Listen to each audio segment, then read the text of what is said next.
opponent seriously, but there's people who kind of feel that this is quote scripted or things like that for the relationship that you guys have. I've never heard that in a women's boxing match ever a day in my life. You got 2 world champions who hate to lose. You got one who's always been an underdog in her entire life, which is Franchon. And then you have me, who has ruined the Olympics for her not only once but twice. Made it to where she can't be undefeated in the pros because I beat her first fight. And y'all think that a fight that someone likes that wants to just let me win. She wants to cause the upset just like she did against Jadaisha. That's what she wants, and it's just my job to not let her do that. So people trying to say stuff about the fight, like, one, that's not in her character or mine. And even though that we are kindred spirits, and I'm Serena and she's Venus, it's gonna be we're going to fight. It's not nothing that's scripted, and we just was up there yelling and talking trash to each other, and we don't even really do that when it comes to each other. But I can say that nobody was saying that Katie and Amanda was scripted, and they didn't say shit bad to each other. They was being real nice and being real friendly. So how the hell this fight scripted, but that one wasn't? Let's make it make sense. Claressa, Kevin Garcia, Katie Puerto Rican, KG. 2 questions for you. The first one, a trending online thing has been the 2016 challenge. Looking back 10 years, I saw you post. You put up the body issue. It was dope. When you think about the last 10 years, there's so many things you can say, but give me your top 3 standout moments. 3? 3, give me 3, for the sake of time. We can go as long as you want to. It's hard for me to pick 3 because I became heavyweight champion, and that was my 5th division in boxing. I signed an $8 million deal and got paid $3 million before I even got inside the ring with a signing bonus.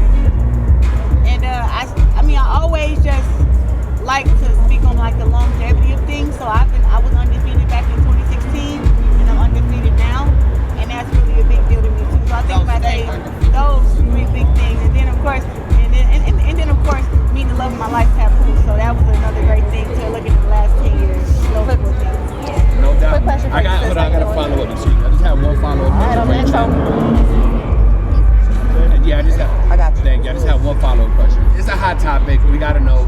Claressa, was that you on the call on that show? People are saying you called into a show and it sounded like you.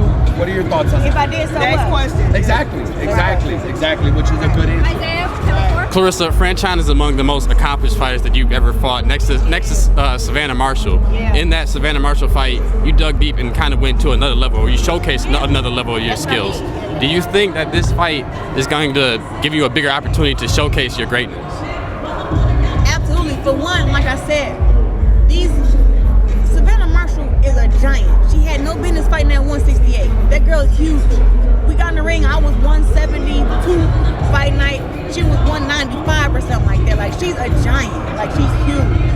But I beat Savannah Marshall pretty easy. Her skill-wise was just not up there. Only thing she had was her size and her punching power. But I was able to withstand that, get the W, and win 8 out of 10 rounds. So with that, I know Franchon is way more craftier than Savannah Marshall.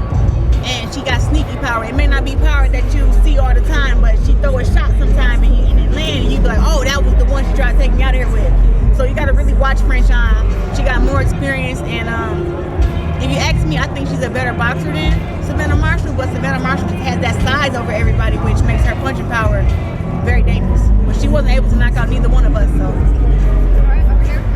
Madam Wolf, my name is Sabrina Athena. I'm representing the Wake Up Call Morning Show for Sheffield, so it's incredible to see you. I grew up as an athlete as well. I'm 40, and I have not seen such great fashion in my life to be able to stick with and stick through. My question for you is, when you're getting ready, it's a different situation. You're a woman, and a lot of men get it wrong too. But I'm not saying you got it wrong. I'm saying, how do you make your fashion decisions, and what is your process for when you go into the ring? Because it's something, ain't it? Yeah, honestly, I think I know what I look best in. I know what fits my body the best. And I don't really like outside opinions on how I should dress. I'll ask you, hey, should I wear a brown jumpsuit or a red jumpsuit or whatever? But at the end of the day, I already have a vision for what I want to wear, how I want to look. And it's also about how some clothes make you feel. And today when I put on my fur and I put on my red and I put on my heels, and I wasn't going to do the hat. Yeah.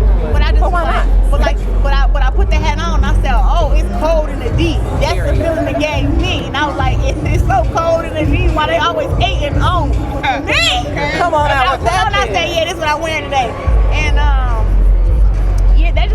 dressing. Like when it comes to my fights, it's always meaningful. Like for this fight, I'm wearing money green. Why? I signed an $8 million deal. There you go. Most lucrative deal in women's boxing. So when it comes to put my uniform together, like green is going to be the color for the week that I'll be wearing for fight week. I have a green weighing outfit that I'm getting handmade and stitched. Shout out to the designer. She say it's We'll come back. cliche. It's cliche, but with a Q. Cliche. Nice. She getting me together for my fight outfit, my weighing outfit, and then I have some more designers I'm going to be wearing throughout the week. I'm wearing some furs. I'm wearing some different type of boots. I got a whole bunch of stuff planned for fight week. So Yes. pay attention and take y'all pictures because we definitely coming with the woke fashion. We excited. Wow. Thank you. So, go ahead, Ron. Claressa, I got one more for you. Once again, it's at World Sports Land 3-punch combo. So you know for your offense, definitely. But you also, talked about your defense too, with your defense and your reading IQ. What's one thing you feel like as a fighter, being the greatest? What's one thing you feel like analysts and journalists might, underestimate as far as we do inside the room? Analysts and journalists, like they overlook how many times I get hit clean. It's barely. I never scare y'all in fights where I get hit with a punch. Y'all be like, whoa, she's probably about to go down. Like you don't see that. It's like I'm very defensive. You don't really get to hit me clean. I'm the one landing the punches to the head, to the body. And honestly, the reason I go in here and I hunt these girls down is because it's either you hunting or you being hunted. And it's like for me, if a girl don't let me have to go in my bag and use my other stuff that I got, because I got a whole bunch of other tools, it's like I'm going to go in there and just beat her down. But with this fight with Franchon and even with Savannah, I show how I can switch it up, how I can go to the body, go to the head, throw some feints in there. But this fight's gonna be a totally different fight because both my shoulders are healed up. They both done rehab, and I want to make up for my last fight. So making up for my last fight would be being able to knock Franchon Cruz out. And I'm not saying that she can't be knocked out. I'm saying that I think that I can catch her with a punch that she don't see coming. And we fighting at 175, which is my weight class. And I think that I can put her on her butt. And maybe she won't get up. Hey, two fight predictions. Just curious. I know that you support Shakur and it's boxing. Anyone can win, but does Tio have any chance, like a slither of anything potentially in this fight? Not just because you support Shakur, but just breaking down the fight. Everybody always had that 10% chance of winning when they land a punch and knock somebody out. Everybody has that, even against me. I don't think that Tio can beat Shakur Stevenson. I think that he's athletic, he's a good fighter, but Shakur is a very special talent, a very special athlete, and he's 100% focused on the fight game. And I think more for me, sometimes Tio it's like a popularity contest. He wants to get attention and stuff like that. But it's like Shakur is like a real deal fighter, and just skill wise, we talking about a silver medalist who I feel should be a gold medalist, but he is really good. And I seen somewhere where I think Richardson Hitchens said it's a 60-40 fight. No, it ain't. It's a 90-10.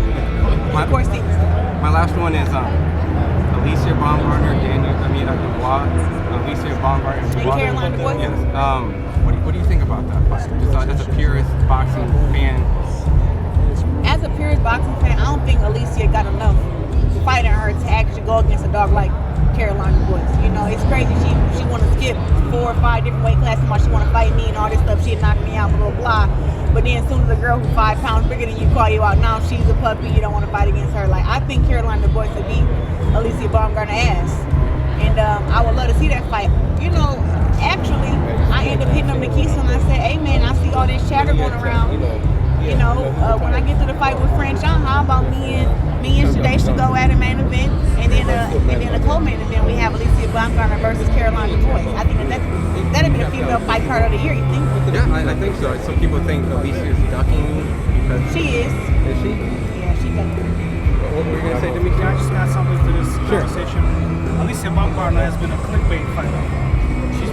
That's for real. She's been using Claressa's name. She has. And for years. We've reached out, called her manager, called her promoter back then, and it was unrealistic. Claressa was going to come down to 153, was it? 153 or 54. and she wanted to do it like 140 something. So it's like Terrence Crawford. Well, that's not a good example. Well, that's like making Canelo come down to Terrence Crawford weight class, 154 from 168. Yeah, I was gonna say, like Terrence Crawford fighting Anthony Joshua, but we can only fight at 168 pounds. It's impossible to begin with. So it's all just to create drama. And like Claressa said, Caroline Dubois and her is a great fight. So let's see. Make it happen. Claressa always for the best. Always. Fight different weight classes. Last question. Claressa, you've always, like, even though you guys haven't always got along, you've always offered Gervonta Davis good advice.